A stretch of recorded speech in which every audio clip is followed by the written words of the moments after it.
Bueno, hoy nos toca continuar con el estudio de una función por aplicación de las derivadas. En particular nos vamos a enfocar en dos aspectos que no son tan populares como el crecimiento o el decrecimiento o los extremos de una función, que son cuestiones que se analizan desde el estudio clásico gráfico de una función que se realiza en el secundario.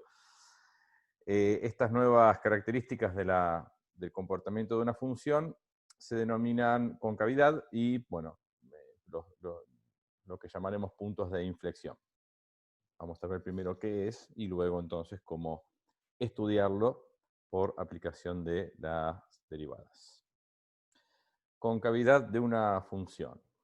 Vamos a decir que una función es cóncava hacia arriba en un intervalo cuando su gráfica se ubica por encima de la recta tangente.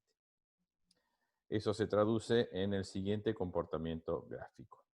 Muestro la gráfica de una función y resaltada en forma roja, esa parte que es cóncava hacia arriba, porque como pueden observar, trazada la recta tangente en cualquiera de los puntos de esa sección, la gráfica se ubica por encima de la recta tangente. Bien.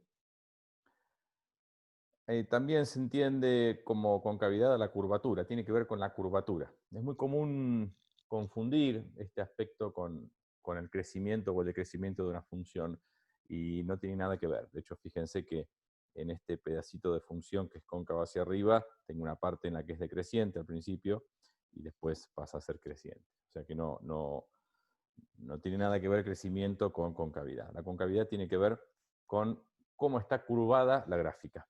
¿Bien? De forma análoga tenemos la función que es cóncava hacia abajo en un intervalo, cuando su gráfica se ubica por debajo de la recta tangente. Y eso se traduce en el siguiente comportamiento gráfico. Y acá señalo de la misma función la otra parte. La parte izquierda es claramente cóncava hacia abajo porque si se fijan está ubicada, posicionada, digamos, por debajo de la recta tangente. O sea, la definición de concavidad habla de la posición relativa entre la gráfica de la función en ese intervalo y la recta tangente en cualquier punto de ese intervalo. Relación entre la concavidad y la derivada. En particular, la derivada segunda es la que trabaja acá. Una función derivable va a ser cóncava hacia arriba en un intervalo si su derivada segunda es positiva en ese intervalo. Es decir, consecuencia de que una función sea cóncava hacia arriba es que su derivada segunda en ese intervalo sea positiva. Y de forma análoga, una función derivable será cóncava hacia abajo en un intervalo si su derivada segunda es negativa en ese intervalo. Entonces acá tenemos, como para contrastar un poquito con lo que vimos en el encuentro anterior. La primera derivada de una función nos describe el crecimiento de la misma. Cuando la primera derivada es positiva, la función es creciente. Cuando la primera derivada es negativa, la función es decreciente. La segunda derivada de una función nos habla de la concavidad. Cuando la segunda derivada es positiva, la función es cóncava hacia arriba. Y cuando la segunda derivada es negativa, la función es cóncava hacia abajo. Entonces vayan asociando, digamos, la interpretación de las distintas o los distintos órdenes de derivación de una función. Muy bien, punto de inflexión. Vamos a decir que una función continua presenta un punto de inflexión en el punto x igual a x0, si la misma presenta recta tangente en ese punto, primera condición, y además la concavidad de la función cambia al pasar por ese valor de x. O sea que, en el ejemplo de recién, si lo unificamos, ahí en el medio tenemos un puntito donde la concavidad de la función está cambiando, y ese punto se llama un punto de inflexión. Si se fijan en la parte, digamos, a la izquierda del eje Y, la recta tangente se ubica por encima de la gráfica de la función, o al revés, la función se ubica por debajo de la recta tangente porque la función es cóncava hacia abajo, y en otra parte, la función se ubica por encima de la recta tangente porque es cóncava hacia arriba. Eso provoca que justamente en este puntito de acá tengamos esto que estamos conociendo como un punto de inflexión. Sería algo análogo al concepto de extremo relativo. Nosotros definimos un extremo, máximo o mínimo, como aquel punto en el cual cambia el crecimiento. Pasa la función de ser creciente a decreciente o al revés. Bueno, un punto de inflexión es aquel punto en el que cambia la concavidad. Bien, con la condición adicional e importante que la función tiene que tener recta tangente en ese punto, si no, no se puede hablar de la existencia de un punto de inflexión. Muy bien, algunas observaciones. Que la función deba poseer recta tangente en el punto no es equivalente, es decir, no es lo mismo decir que deba ser derivable en el punto, porque la recta tangente podría ser vertical. Y bien sabemos que en esos casos una función no es derivable. Pero si mostramos que la función es derivable en un punto en el que presenta un cambio en la concavidad, eso nos garantiza la existencia de la recta tangente, ¿sí? Y entonces será suficiente para justificar que ahí tenemos un punto de inflexión. A ver, para que no suene tan confuso. Si es derivable, tiene recta tangente, es verdadero. Pero decir que si tiene recta tangente, entonces es derivable, eso es falso, porque la recta tangente puede ser vertical.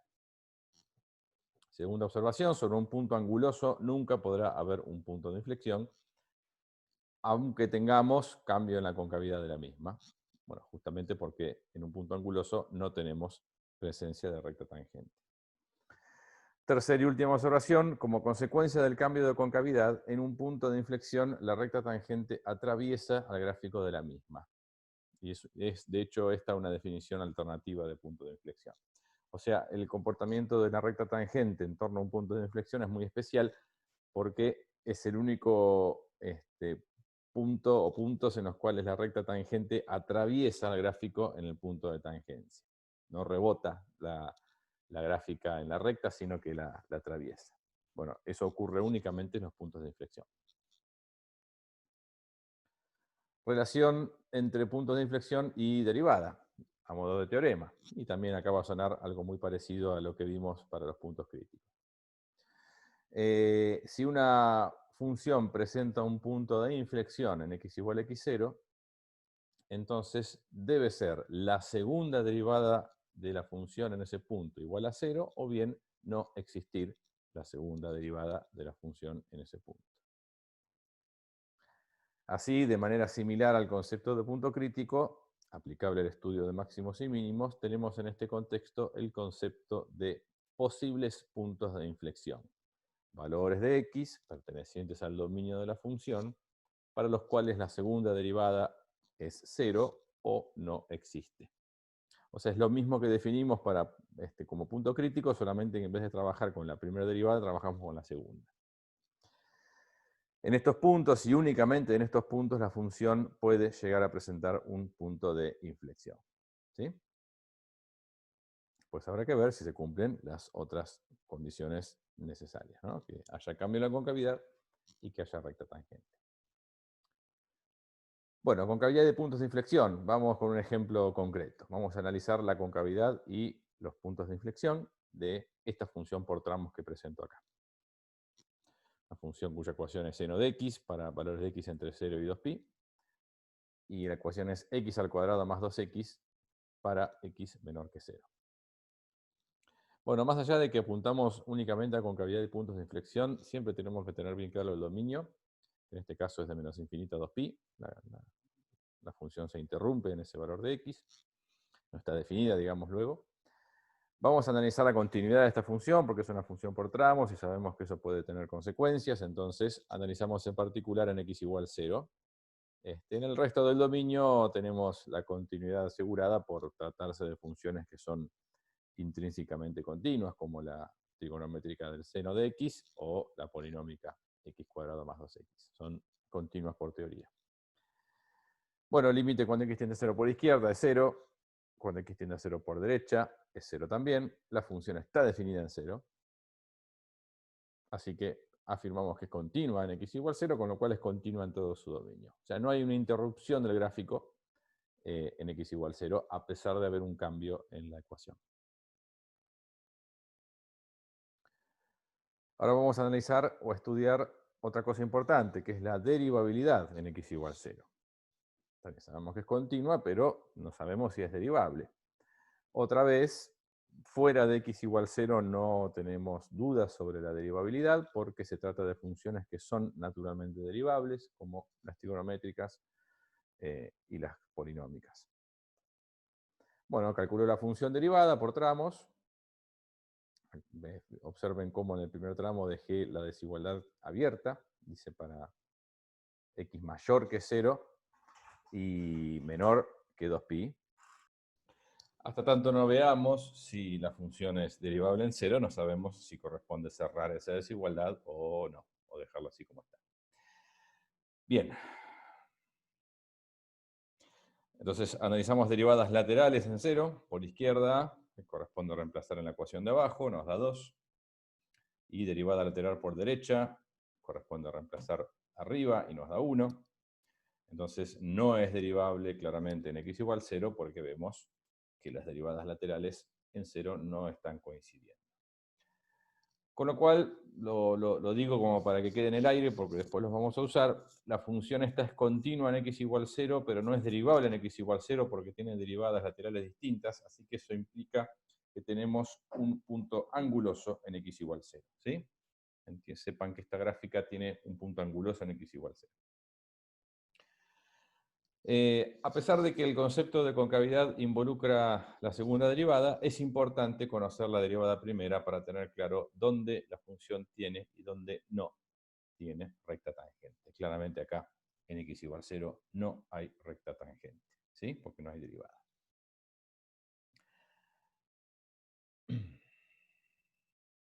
Bueno, ahora entonces vamos a buscar la segunda derivada, que es la que nos importa en este estudio que queremos hacer de la concavidad. Bueno, hay que derivar la primera derivada que teníamos en la filmina anterior, ¿no? El tramo de arriba nos había quedado como coseno de x, cuya derivada es menos el seno de x, y el tramo de abajo nos había quedado 2x más 2, cuya derivada es 2. Por supuesto acá no hay dudas de que la segunda derivada en 0 no está definida, porque si la primera no está definida, ninguna posterior va a estar definida, ¿sí? Vemos que, lo que acabo de decir, segunda derivada en 0 no está definida.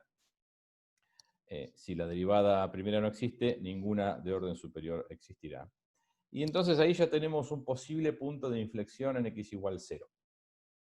Porque definimos posibles puntos de inflexión como puntos del dominio donde la segunda derivada no existe o vale 0.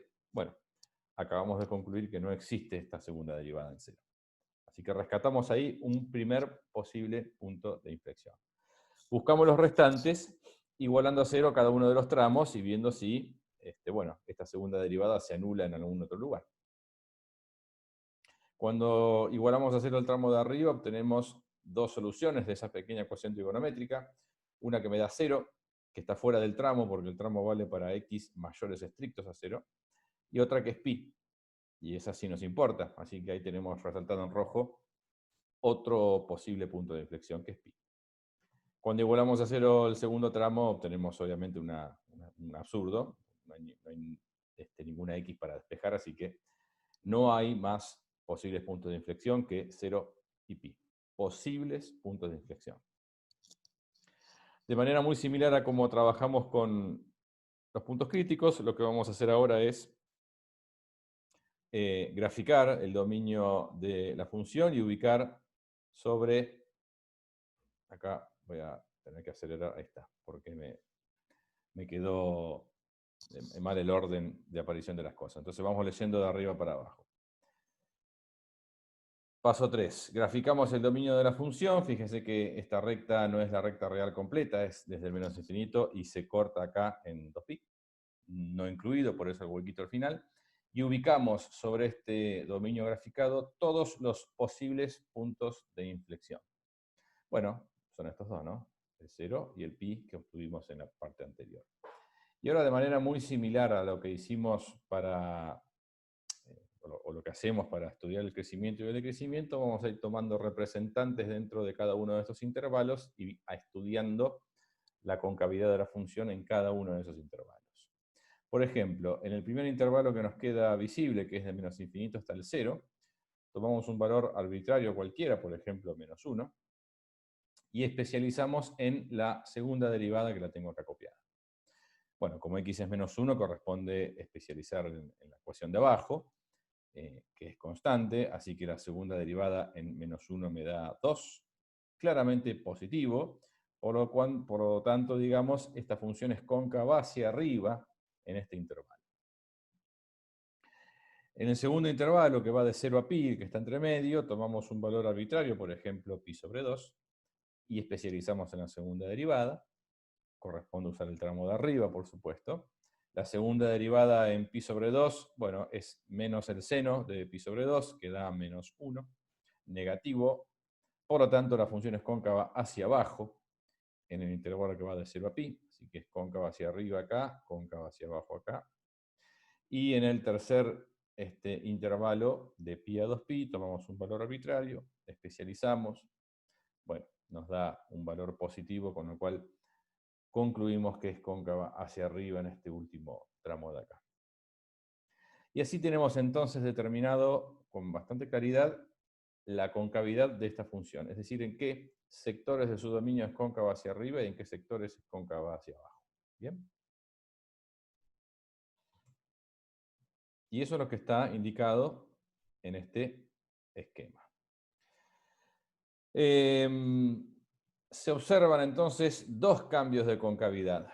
Observamos dos lugares en los cuales la concavidad está cambiando. En x igual 0, claramente la concavidad cambia porque pasa de ser cóncava hacia arriba a ser cóncava hacia abajo. Y en x igual pi también cambia porque pasa a ser de cóncava hacia abajo a cóncava hacia arriba. Bueno, en x igual 0 vimos al principio que la función presenta un punto anguloso. Por lo tanto, no hay recta tangente en ese punto. Si no hay recta tangente en el punto, no hay punto de inflexión. A pesar de que hay cambio en la concavidad, no hay punto de inflexión. En x igual pi, la función es derivable. Por lo tanto, tiene recta tangente seguro. Luego tenemos un único punto de inflexión en el punto pi y f de 2pi. ¿Bien?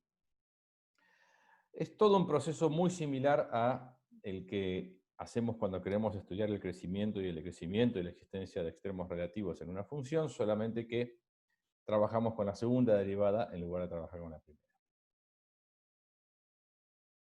Y a modo de resumen, entonces,